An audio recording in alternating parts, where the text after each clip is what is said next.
Olá pessoal, nesse vídeo a gente continua interessado em resolver a dinâmica rotacional de um corpo rígido, mas agora a gente vai considerar uma situação um pouco mais geral em relação aos últimos casos. A gente vai considerar a situação em que o lado direito da segunda lei de Newton para rotações, ou seja, o torque resultante externo, é diferente de zero. Então vamos começar com a segunda lei de Newton para rotações, o caso mais geral possível. Então a gente tem dl dt, taxa de variação do momento angular em relação a um dado ponto de referência, igual ao torque resultante externo sobre o sistema. Essa equação aqui é extremamente geral. Ela vale em qualquer caso, não precisa ser corpo rígido, pode ser qualquer tipo de corpo, pode ser rotação em qualquer eixo, o eixo não precisa estar fixo, então isso aqui é geral. Vamos pegar um caso particular. A gente vai assumir que o corpo é rígido e a rotação em torno de um eixo fixo. Além disso, a gente vai assumir que o momento angular, L, ele pode ser dado como um número, momento de inércia, em relação ao eixo de rotação, vezes a velocidade angular, que está sobre o eixo. Isso aqui não é geral, é um caso particular. Uma maneira de garantir isso, vejam o vídeo sobre o momento angular, o último exemplo daquele vídeo. A gente pode garantir isso se a gente calcular, usar o ponto de referência sobre o eixo,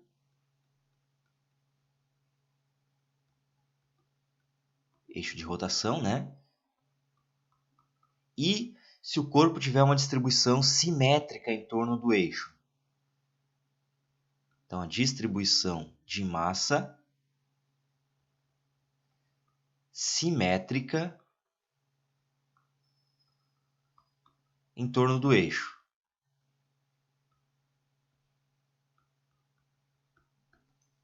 Aqui eu estou considerando o eixo de rotação como sendo o eixo Z. Então, nesse caso, eu vou pegar esse L e jogar nessa equação aqui. Essa equação aqui a gente chama normalmente de segunda lei de Newton para rotações.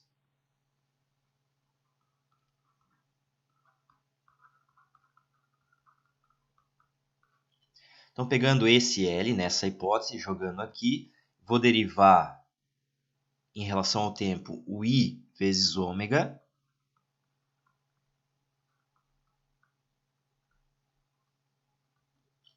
A gente vai assumir que o corpo é rígido, então aquele momento de inércia ele não varia com o passar do tempo. Então ele pode sair para fora dessa derivada. Então isso fica IZ d ômega dt. Mas a taxa de variação da velocidade angular ômega é a aceleração angular ômega. Então isso aqui pode ser escrito como IZ vetor alfa. IZ vetor alfa igual a torque externo. Então a gente chegou numa segunda forma para a segunda lei de Newton para rotações, porém agora uma forma particular. Então, torque resultante externo igual a IZ alfa. Isso aqui é uma forma particular da segunda lei de Newton para rotações.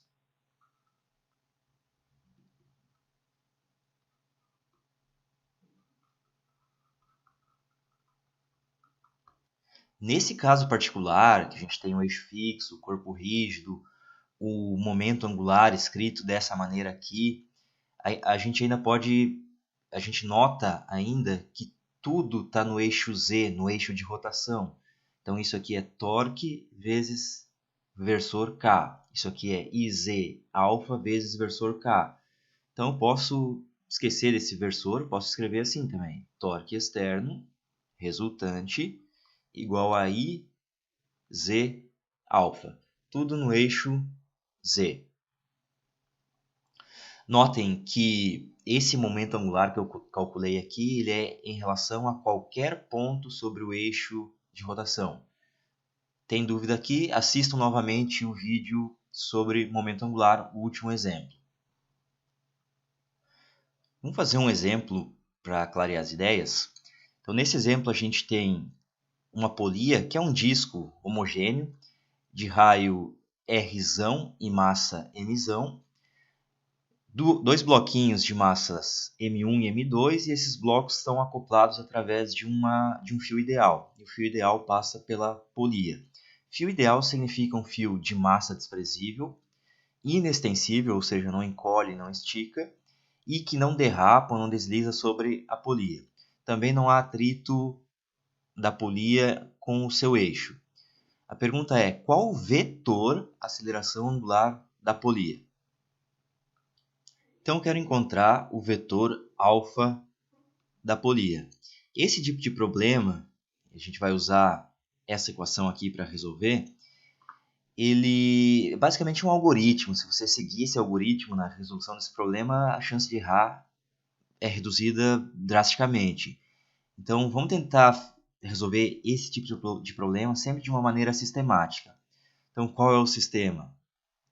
Eu quero saber o vetor alfa. A polia vai rodar dessa maneira aqui. Olha o eixo de rotação. Então, a primeira coisa que eu vou fazer é colocar um sistema de coordenadas. Lembra que a gente coloca o sistema de coordenadas da maneira que a gente quiser. Eu vou colocar assim: o eixo Z está saindo do plano da tela e corresponde ao eixo de rotação da polia. Com essa definição de eixo Z, eu já sei o seguinte: vetor alfa é igual a algum número vezes versor K. Agora, bastante cuidado, isso aqui não é a magnitude ou o módulo desse vetor aceleração angular. Esse número alfa pode ser positivo ou negativo. Ou nulo, né? Então vamos chamar de número real. O fato dele poder ser negativo vai ser importante daqui a pouco. Então já sei que o alfa é isso aqui. Agora eu tenho que encontrar esse número alfa. Então vou usar essa equação aqui. A gente sempre faz o diagrama de corpo isolado. Então agora eu vou isolar essa polia, esqueço as duas massas, isolo só a polia e aplico essa segunda lei de Newton para a polia. Então, na polia, soma dos torques externos, está tudo na direção Z, então esse torque está na direção Z, igual a IZ alfa. Então, quem é o torque externo resultante na direção Z? Eu preciso saber quem são as forças atuando sobre a polia. Então, no diagrama de corpo isolado da polia, eu tenho as seguintes forças externas, a polia. Tem uma tração aqui, causada por esse bloquinho M2, vamos chamar isso aqui de T2. Tem uma tração aqui, causada pelo bloquinho M1, vamos chamar de T1. É bem importante a gente identificar aonde essas forças estão atuando, porque a gente está interessado em torques. E na hora de calcular torques, eu preciso saber onde as forças atuam. Tem ainda uma força normal do eixo, né? Ele está aqui, vamos chamar de N. E tem a força peso da polia, mg. Eu estou calculando os torques, os momentos angulares em relação a esse ponto O. Então, sempre identifiquem o ponto O.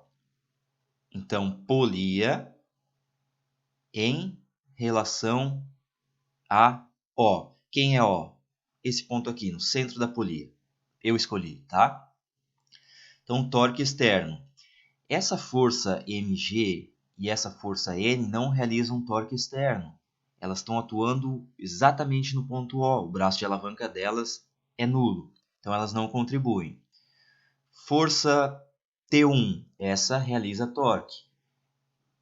Qual é a magnitude desse torque? É a magnitude da força T1 vezes o braço de alavanca. O braço de alavanca é justamente R. Então, T1 vezes R. Quem está com dúvida no torque, assista novamente o vídeo sobre torque, onde eu explico como escrever a magnitude desse torque. O sinal, essa força T1 quer torcer essa polia em relação a esse ponto O nesse sentido aqui. Então, você pega os 4 dedos da mão direita, circula esse sentido e o polegar vai te dar a direção do torque. Então, o torque causado por T1 está saindo do plano da tela, direção positiva, K positivo, Z positiva. Então, aqui tem um sinal de mais, tudo isso no eixo Z. Força T2 também realiza torque. Magnitude da força. Braço de alavanca é essa distância aqui, o raio da polia. O sinal. A força T2 quer torcer a polia neste sentido, em relação ao ponto O. Portanto, pela regra da mão direita, você circula com os 4 dedos nesse sentido, o polegar vai estar entrando no quadro. Negativo em relação a esse eixo Z que está saindo. Então, aqui tem um sinal de menos. Tudo isso igual a I da polia vezes alfa. O I da polia é o I de um disco, mr²/2, em relação a esse eixo. Vamos deixar para substituir isso no final. Lembre que eu quero o alfa, só que agora tem um problema. Eu não conheço T1 e não conheço T2. Então, eu preciso encontrar T1 e T2. Para encontrar T1 e T2, a gente vai para os outros corpos. Observe que aqui a gente tem uma equação e 3 incógnitas, T1, T2 e T3. Para resolver esse sistema, eu preciso de 3 equações. Uma equação veio da polia, a outra equação vai vir desse corpo e a outra equação vai vir desse corpo. Sempre diagrama de corpo isolado. Então, no bloco 1, agora eu não tenho rotação, esse bloco não está rodando. Eu tenho translação, ele está transladando nessa direção aqui. Vamos dar um nome para essa direção. Se esse é o eixo Z, eu vou chamar essa direção aqui de eixo Y. Eu já sei que a aceleração desse bloco está no eixo Y. Eu sei que A vetor igual a algum número vezes J. Agora tem que ter alguns cuidados aqui. Esse corpo tem aceleração, esse também. Uma está para cima, outra está para baixo, já dá para ver que são diferentes. Então, vamos chamar a aceleração do bloco 1 de A1. E aqui eu tenho o número A1. Novamente, isso aqui é um número real. Pode ser positivo, negativo ou nulo. Não é o módulo do vetor A1. Vou aplicar a segunda lei de Newton na direção Y. Então, força resultante externa, direção Y. Isolei esse bloquinho aqui. É igual. Quais são as forças atuando nesse bloquinho? Eu tenho a força peso, M1G, e tenho a tração na corda, T1. Notem que se a corda for inextensível, esse fio ideal, a magnitude dessa força aqui é igual à magnitude dessa força aqui. Por isso que eu usei T1, T1. Só mudou o sentido delas. Então, as forças externas no bloquinho, externas ao bloco, são, nesse sistema de coordenadas que eu orientei para cima, eixo Y, é T1 positivo e o M1G negativo. Tudo isso é igual a massa M1, aceleração A1.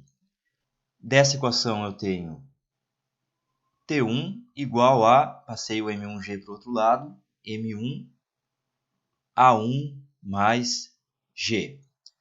Vamos para o bloco 2. Observa que o bloco 2 também só se movimenta no eixo Y. Então, já sei que a aceleração do bloco 2, cuidado para usar uma variável diferente, estou usando a variável A2, é igual ao número A2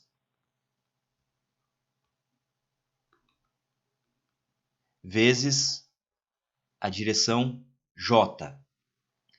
pela segunda lei de Newton, força resultante externa ao bloco 2 na direção y. Identifica no bloco 2 quais são as forças atuando nele. Também tem uma força peso, M2G, e uma tração ao longo do fio, T2. Esse T2 é a mesma magnitude que esse T2 aqui, por isso usei a mesma variável. Nessa orientação de eixos, o eixo Y está para cima, o T2 é positivo, o M2G é negativo. Então ficou T2 menos M2G igual a massa M2, aceleração 2. E daqui eu tiro que T2 é igual a M2 A2 mais G. Vou pegar essa equação e substituir nessa equação da polia. Então, voltando para a polia,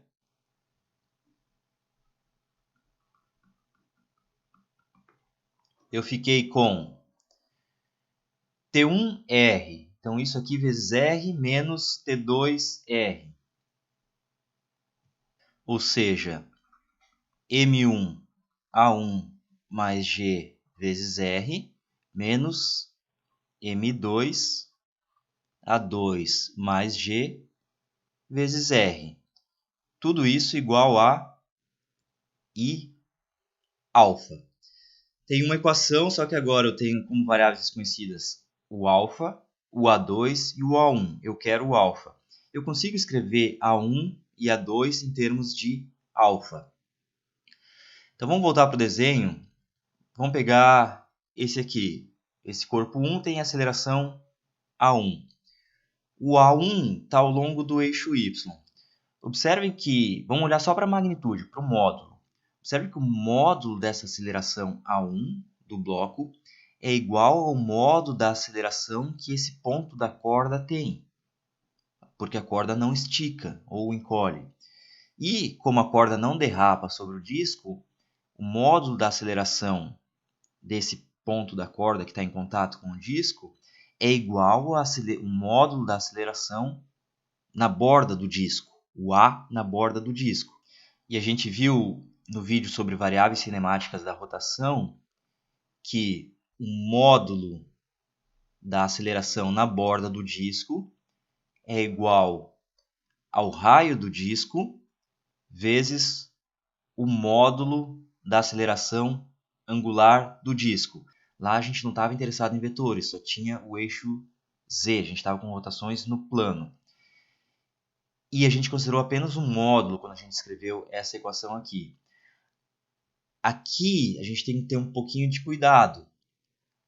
O A é um número que pode ser negativo, o alfa é um número que pode ser negativo.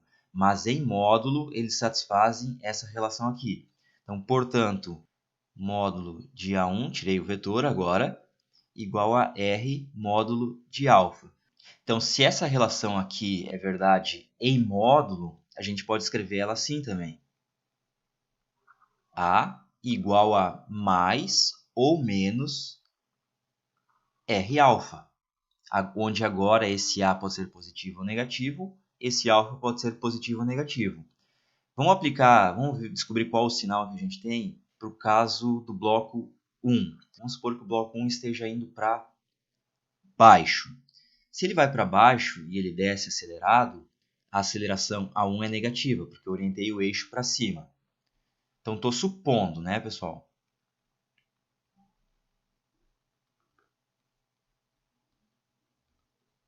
Então, A1 menor que zero.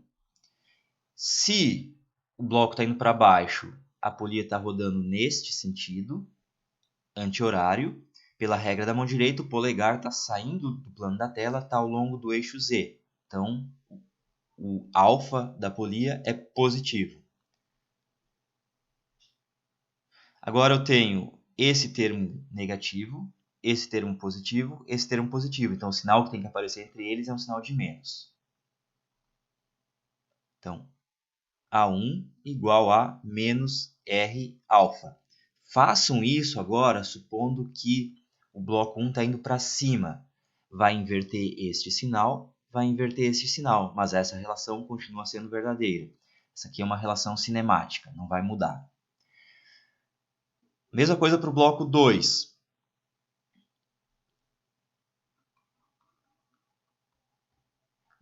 Supõe que ele está indo para algum lugar, para cima ou para baixo. Vamos supor que está indo para baixo também. Se ele vai para baixo, a aceleração dele em relação a essa orientação de eixo é negativa. Então, o A2 menor que zero.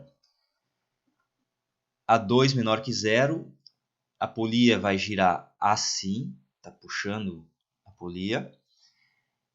Sentido horário, pela regra da mão direita, os 4 dedos fazem a rotação aqui, o polegar vai estar entrando no plano da tela, direção Z negativo. Então, alfa menor que zero também. Esse é menor que zero, esse é menor que zero, esse é positivo, então o sinal que tem que aparecer aqui é um sinal de mais. A2 igual a mais R alfa. Observe que isso é consistente porque a aceleração do bloco 1 tem sinal trocado em relação à aceleração do bloco 2. Se um sobe, o outro desce. E é o que está dando aqui. Está dando que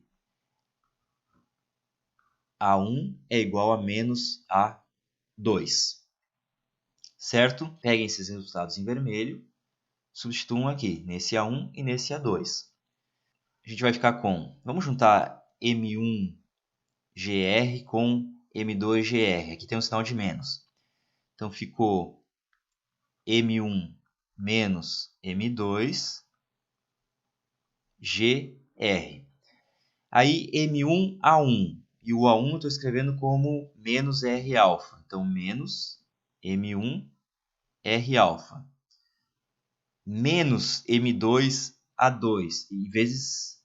Então, aqui tem um R do R alfa, quando substituir o A1, e ainda tem um R daqui. Então, aqui é R ao quadrado. Menos M2 A2 vezes R.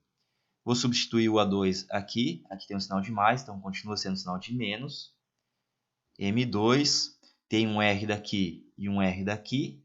Vai dar R ao quadrado vezes alfa. Tudo isso igual a IZ alfa. Passa esses dois termos para o outro lado. Junta, coloca o alfa em evidência. E aí a gente encontrou o alfa. Então, portanto, alfa, o número, é igual M1 menos M2 GR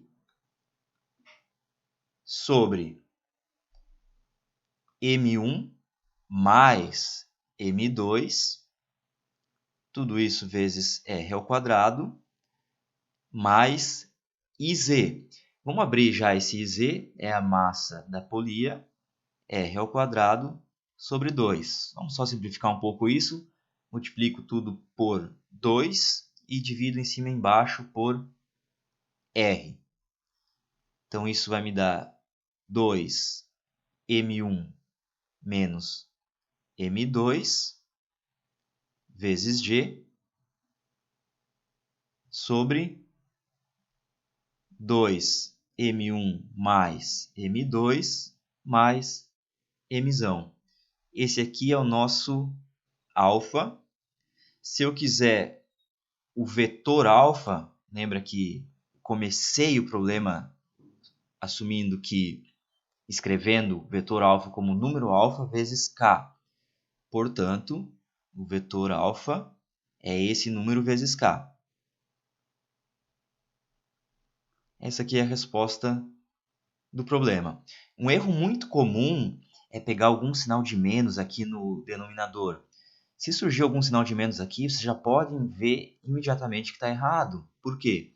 Porque nesse caso existiria alguma combinação de massas que daria o denominador nulo, e aí esse alfa explodia. Mas na prática isso não pode acontecer. Então sempre vai ter que ter os sinais de mais aqui no denominador. A origem do erro que faz aparecer algum sinal de menos aqui, normalmente é que não fez uma análise correta nesses sinais das acelerações. Façam sempre uma análise desse resultado também para ver se faz sentido. Então, por exemplo, se M1 igual a M2, a aceleração deu 0. E, de fato, isso aqui não vai acelerar. Se o M1 for maior que o M2, essa aceleração, esse vetor, está sendo positivo na direção Z, mais K. Vamos ver o que acontece? Esse é maior que esse, o corpo vai rodar, a polia vai rodar assim. E, de fato, a aceleração está saindo do plano da tela, Z positivo. Então, faz sentido esse resultado. Nesse próximo exemplo, a gente tem uma polia, um disco de massa Mzão e raio R, um bloquinho de massa M2 e uma esfera maciça, homogênea, de massa M1 e raio R1. Não tem atrito em nenhuma parte, em nenhum dos eixos aqui, o eixo da esfera e o eixo da polia. O fio é ideal, ele não estica, não encolhe, massa desprezível, e ele não derrapa sobre a polia ou sobre a esfera. Aqui eu tenho uma vista lateral e aqui eu estou olhando de cima, vista superior, como se eu olhei daqui. Se o bloquinho descer, ele puxa a cordinha para cá e a esfera vai rodar assim. Pergunta é, quais todos os vetores de acelerações desse sistema? Aceleração angular da esfera, aceleração angular da polia e aceleração do bloco. Vamos fazer como antes, sempre de uma maneira sistemática. Eu quero as acelerações, coloco um sistema de coordenadas. Vamos colocar o eixo Y, como a gente fez no exemplo anterior, aqui. Se eu tenho esse eixo Y, eu já sei que o bloco M2 possui aceleração A.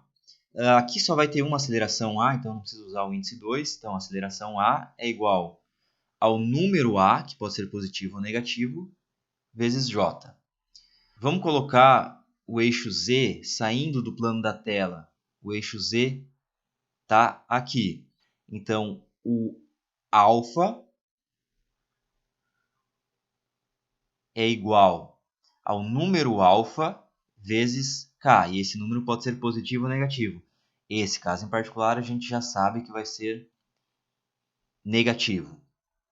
E a última aceleração que a gente tem é da esfera. A esfera vai rodar nesse sentido aqui. Se eu olhar de cima, ela roda assim. Então, a aceleração dela está ao longo do eixo de rotação. Esse eixo aqui de rotação da esfera é o mesmo eixo Y.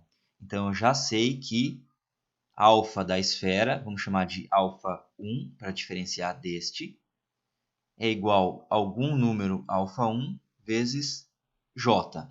Então, o que eu tenho que determinar nesse problema? O número A, o número alfa e o número alfa 1. Sempre diagrama de corpo isolado, pega qualquer um dos corpos agora. Vamos pegar a polia. Então, vamos isolar a polia e aplicar a segunda lei de Newton para rotações, né? Sempre vão determinar o ponto onde eu vou aplicar a segunda lei de Newton. Então, em relação, vamos pegar esse ponto que está no centro da polia. Sempre façam isso.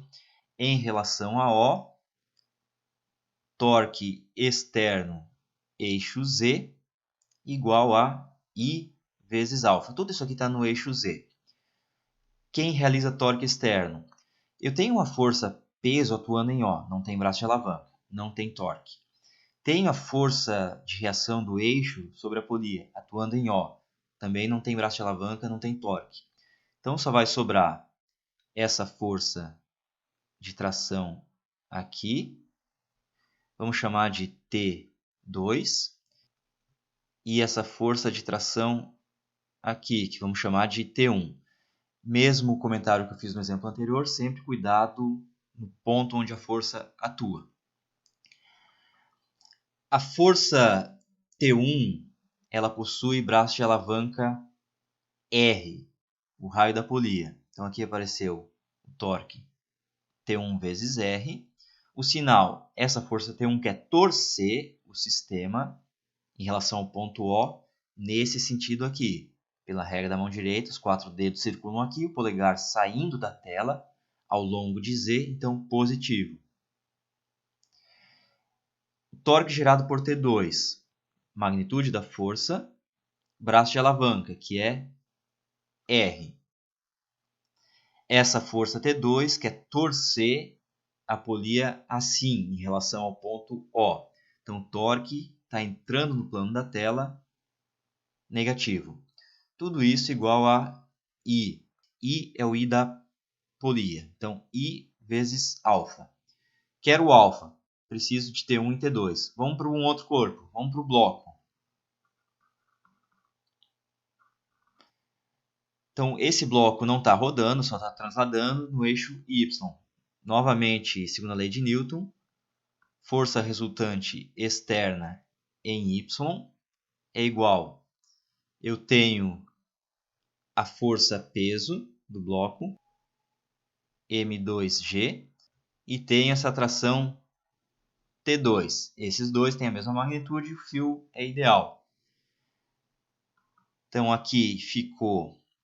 O eixo está para cima, então o T2 é positivo, o M2G com sinal de menos, igual a M2A. Daqui eu tiro T2 igual a M2A mais G. Guardo essa equação também.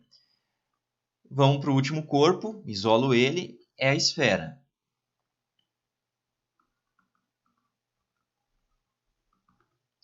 Agora ela está rodando, então a segunda lei de Newton para rotações. Escolhe um ponto para calcular esses torques. Vamos escolher esse ponto aqui, bem no centro da esfera. Vamos chamar de O', para não deixar igual a esse. Em relação a O'.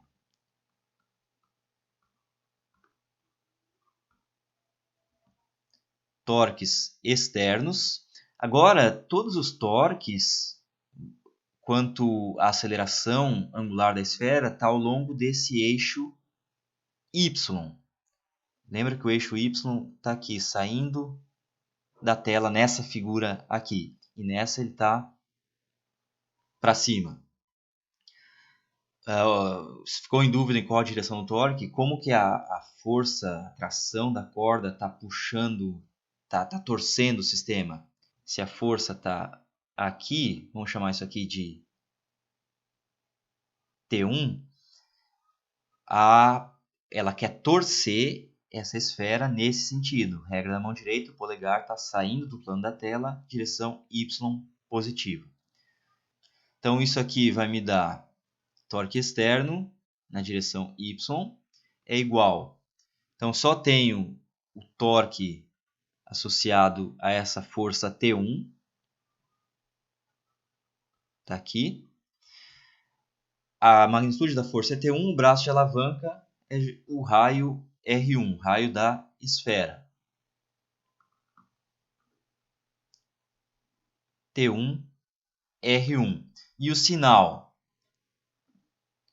A força T1 quer torcer essa esfera nesse sentido, em relação ao ponto O'.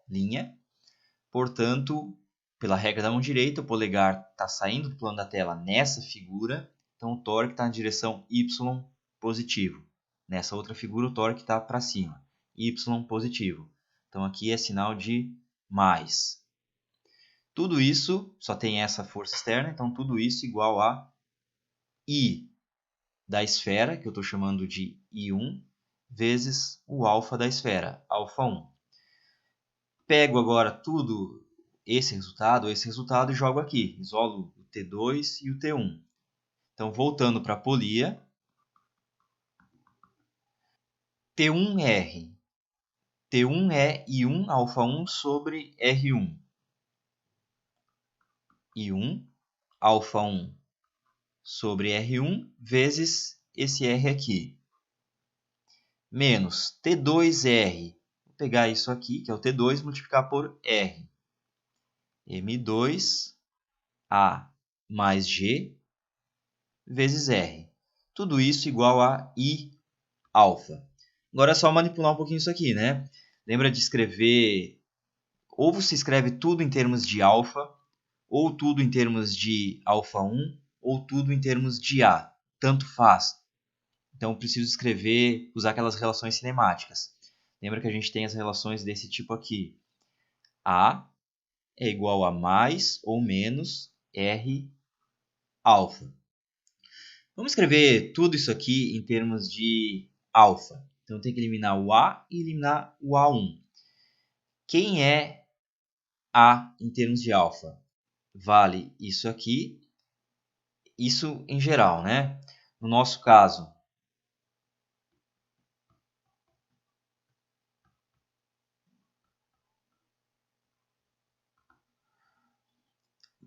faz a mesma análise cinemática que a gente fez antes. Supõe que esse bloco está indo para algum lado. Tanto faz. Vamos supor, por exemplo, agora que ele vai para cima. Que a gente sabe que não é o que vai acontecer. Se ele vai para cima, o A é positivo. Se ele vai para cima, a polia vai rodar assim. O alfa está saindo do plano da tela, alfa positivo. Então a gente pegou A positivo, alfa positivo. Para satisfazer essa relação aqui, esse termo positivo, esse termo positivo, o R é positivo, então tem que ter um sinal de mais. Então, A igual a mais R alfa. Agora, o alfa 1. Vídeo sobre variáveis cinemáticas da rotação. O último exemplo, onde a gente tinha duas polias acopladas. O caso geral que a gente encontrou lá era alfa 1, R1, igual a alfa 2, R2, para aquelas duas polias acopladas. Só que lá só tinha um eixo de rotação e ambos estavam rodando da mesma maneira em torno do eixo, com o mesmo sentido. Então, o que a gente analisou lá, na verdade, foi o módulo. Essa aqui é a relação que vale sempre. Se eu tirar esse módulo, então, obviamente, alfa 1, R1 é igual a mais ou menos alfa 2, R2, os dois corpos. Então, vamos para o nosso caso agora. Estou comparando a aceleração angular dessa esfera com a aceleração angular desse disco. Supõe que o bloco desce agora, tanto faz. Se ele descer, o disco vai rodar nesse sentido. Qual o sinal do alfa? Então, o alfa do disco entrando no plano da tela, negativo. E essa esfera vai rodar assim. O alfa da esfera está saindo do plano da tela nessa figura. Então, nessa orientação de eixo Y, ele é positivo. Então, eu peguei alfa do disco negativo, alfa da esfera positivo. Então, qual o sinal que tem que aparecer aqui para isso ser satisfeito? O sinal de menos. Então, raio da esfera, alfa da esfera, igual a menos raio da polia, alfa da polia. Nunca esqueçam de fazer esse tipo de análise cinemática. Então, vou pegar esse resultado aqui e esse resultado aqui e jogar nessa equação aqui. Então, a gente ficou com I1 R sobre R1 e o alfa 1 vou pegar daqui, menos R sobre R1, então aqui vai aparecer um sinal de menos, R ao quadrado, R1 ao quadrado, alfa, menos M2GR, menos M2 vezes R vezes A, e o A é R alfa, então vai ficar R ao quadrado, alfa, igual a I alfa. Isolo o alfa. Então, alfa é igual a menos M2GR sobre I mais M2R ao quadrado, esse termo aqui, e esse termo aqui, mais I1R ao quadrado sobre R1 ao quadrado. Vamos substituir o I e o I1. Alfa igual menos m2gr, m2r ao quadrado, mais momento de inércia do disco, massa do disco, raio dele ao quadrado, sobre 2, mais momento de inércia de uma esfera maciça homogênea, rodando em torno de um diâmetro dela, 2/5 de mr ao quadrado. Então, 2/5, massa m1, r1 ao quadrado. Cancelou com esse r1 aqui. Sobrou só r ao quadrado. Dá para cancelar uma potência de r. Vamos multiplicar em cima e embaixo por 10. Então, vai ficar menos 10 mg sobre, aqui embaixo vai ficar um R em evidência, aqui vai sobrar 10 M2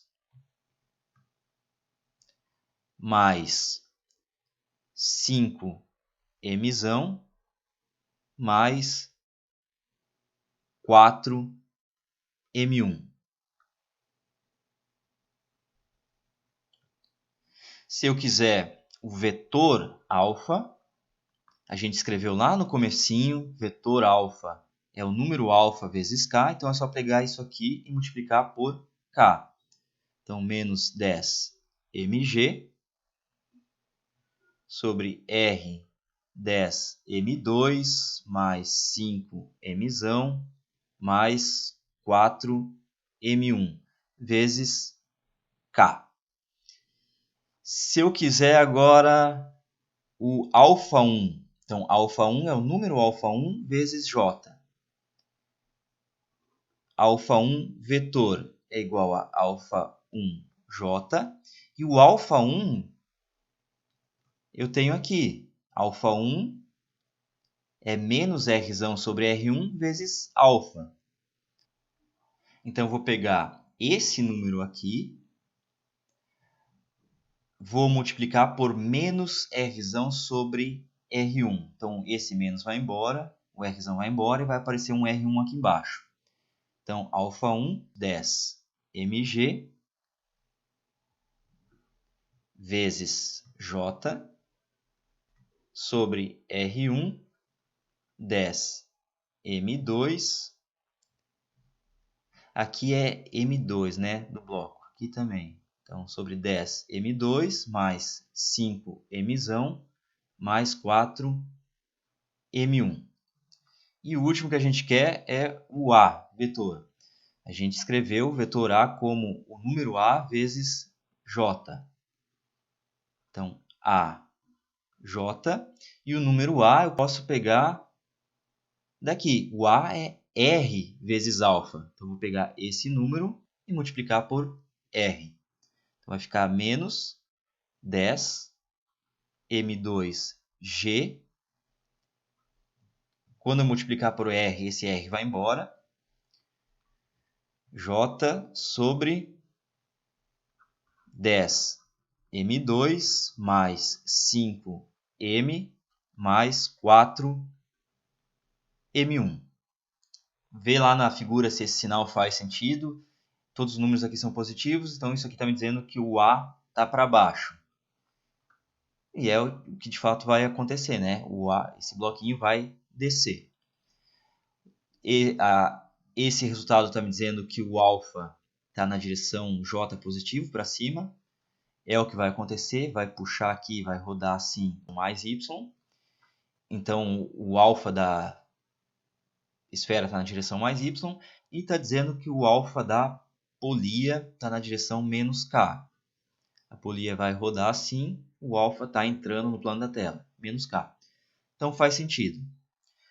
Esse aqui é um problema típico, então, dessa dinâmica de rotações. Esses dois exemplos que a gente fez agora. Sempre cuidado, então, fazer de maneira sistemática, colocar sistema de coordenadas, dizer onde está calculando os torques, fazer aquela análise cinemática para descobrir o sinal das acelerações, as relações entre elas. Esses são os principais cuidados. No próximo vídeo eu faço um resumo, faço um algoritmo então, de como a gente deve pensar na hora de resolver esses tipos de problemas de dinâmica de rotação. Tá certo, pessoal? Então, até lá, por hoje é isso.